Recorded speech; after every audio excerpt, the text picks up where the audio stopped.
Hi everyone, কেমন আছো সবাই? তো দেখো আমরা অলরেডি দার্জিলিংয়ে ঢুকে গেছি। খুব সুন্দর জায়গাটা, যত ভিতর দিকে যাচ্ছিলাম মানে ভালো লাগছিলো, আর একটা ঠান্ডা ঠান্ডা ফিল হচ্ছিলো, মনে হচ্ছিলো এসির ভিতরে ঢুকছি। আর সত্যি বলতে আমরা যখন দার্জিলিং থেকে ফিরছি, দার্জিলিং থেকে যখন বেরিয়ে এসেছি মনে হলো একটা এসির রুম থেকে বেরিয়ে আসলাম, এরকম লাগছিলো।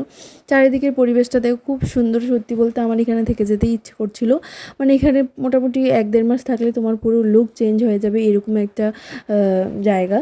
আচ্ছা, এখানকার ঘরবাড়িগুলোও একটু ভিন্ন ধরনের। আমার তো খুব ভাল লেগেছে, খুব পছন্দ হয়েছে। এখনও যাইনি হোটেলে, তাড়াতাড়ি যাব, গিয়ে ফ্রেশ হতে হবে, খাওয়া দাওয়া করতে হবে।